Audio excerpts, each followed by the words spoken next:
प्यारे भैया बहन, आज अष्टम कक्षा के इतिहास विषय पढ़ने के लिए बैठे हुए हैं। हम अष्टम कक्षा में पाठ एक कहाँ कब और कैसे शीर्षक के विषय में पढ़ेंगे, परंतु इसको पढ़ने से पहले हमको इतिहास के विषय में कुछ जानना होगा। हम सभी लोगों को यह पता है कि भारत के इतिहास क्या है और हम इसके विषय में जानेंगे। हम सबों को यह पता है कि भारत का यह इतिहास जो 3 कालखंडों में बटा गया है, इस सबका समय अलग अलग है। जैसे प्राचीन काल के इतिहास का जो कालखंड है, समय है, वह 8वीं शताब्दी से पूर्व है। मध्यकाल का जो इतिहास है, इसका समय 8वीं शताब्दी से 18वीं शताब्दी के बीच है। और आधुनिक काल का जो इतिहास है, यह 18वीं शताब्दी से आज़ादी तक के समय है। हम सबों को यह पता है कि हम इतिहास के विषय में जो पढ़ते हैं, इसके अलग अलग इतिहासकारों का विचार अलग अलग है। कुछ इतिहासकारों का मानना है कि इसे हम हिंदू काल, मुस्लिम काल एवं ब्रिटिश काल के नाम से जानते हैं, परंतु यह तो अलग अलग इतिहासकारों का अपना अपना विचार है। लेकिन इसको देखने के बाद और पढ़ने के बाद भी हमको यह महसूस होता है कि वास्तव में ये जो कालखंड बांटा गया है, उससे मिलता जुलता बहुत से बात हम सबों को पढ़ने को मिलता है। जैसे प्राचीन काल है, उस प्राचीन काल के इतिहास को हम जब पढ़ते हैं, या हम लोग पढ़े भी हैं कक्षा 6 में प्राचीन काल के इतिहास, उसमें मुख्य रूप से हिंदू राजाओं के संस्कृति, शासन की बातें अधिकाधिक आती है, इसलिए उसे हिंदू काल कहा गया है। मध्यकाल के इतिहास जो हम पढ़ते हैं, उसे मुस्लिम काल के नाम से इसलिए जानते हैं, इसलिए कि उस कालखंड में अधिकाधिक मुस्लिम राजाओं के द्वारा शासन किया गया है और मुस्लिम शासकों के कीर्ति, विशेषता, शासन की बातें उसमें अधिक आती है, इसलिए उसे मुस्लिम काल भी लोग कहते हैं। लेकिन आधुनिक काल की बात ईसाई काल या ब्रिटिश काल लोग इसलिए कहते हैं कि इस काल में ब्रिटिशों का ही विशेष बात है और आज़ादी से पूर्व और ईस्ट इंडिया कंपनी के आने के बाद का जो बात है, विचार है, अंग्रेजों की जो कीर्ति है, अंग्रेजों का जो शासन है, उसकी शिक्षा व्यवस्था है, ये सारी बातें उसमें आती है। इसलिए अब हम अष्टम कक्षा में जो आज हम लोग पढ़ेंगे आधुनिक काल के इतिहास को, उसके विषय में हम जानेंगे।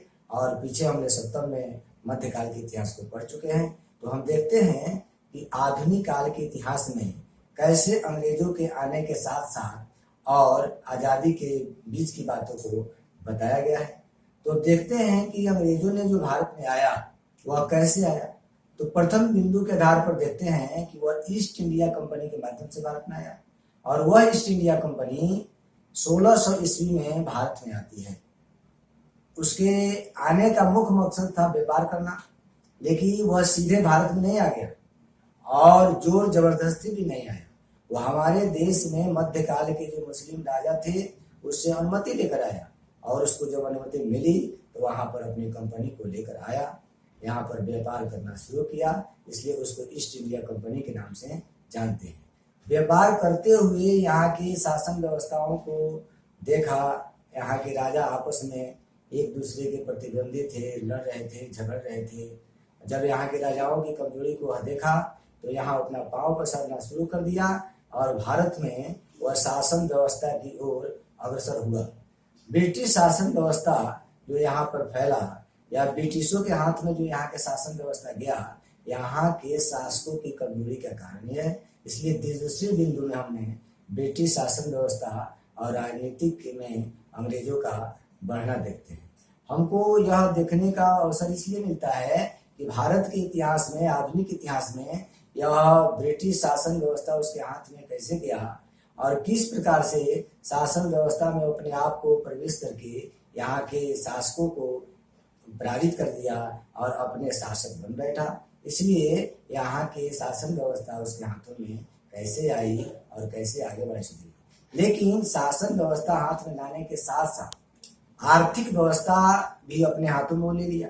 तो तीसरे बिंदु में हम पढ़ेंगे आर्थिक व्यवस्था एवं राजनीतिक के अपने हाथों में लेना।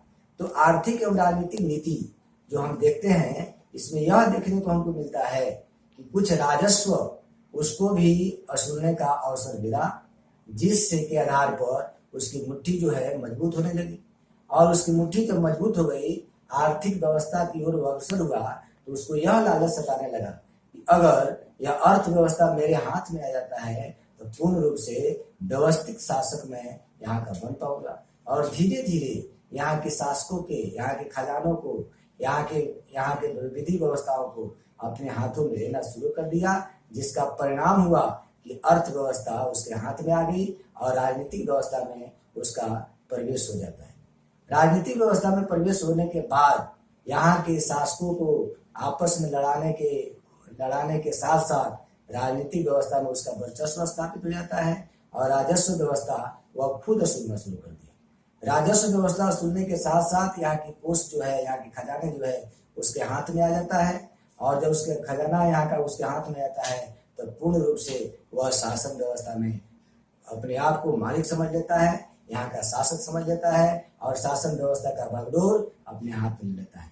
तो अब व्यापारी से वह शासक बन बैठता है, जिसका परिणाम यह होता है कि भारत में अब भारतीय लोगों की परेशानियां बढ़ने लगती है।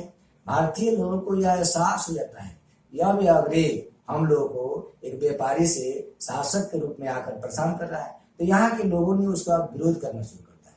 विरोध के रूप में चौथे बिंदु में हम देखते हैं कि 1857 का विद्रोह जो भारत में हुआ वो अंग्रेजों के विरोध में ही हुआ और इसका होने का मुख्य कारण था कि अंग्रेजों को यहाँ से भगाना था। भारत के लोगों ने यह संकल्प कर लिया कि इस युद्ध के आधार पर हम भारत से इसको भगाएंगे, लेकिन वह भगा नहीं पाया। भारत के भिन्न भिन्न क्षेत्रों से भारतीय लोगों के द्वारा यह विद्रोह शुरू होता है। दिल्ली से होता है, कानपुर से होता है, आपके आरा से होता है बिहार में। बाबू कुंवर सिंह पूर्ण रूप से इस स्वतंत्रता में भाग लिए। 80 वर्ष की अवस्था में भी उन्होंने अंग्रेजों के छक्के छुड़ा दिए और अंग्रेजों को भगाने के लिए उन्होंने कमर कसे थे।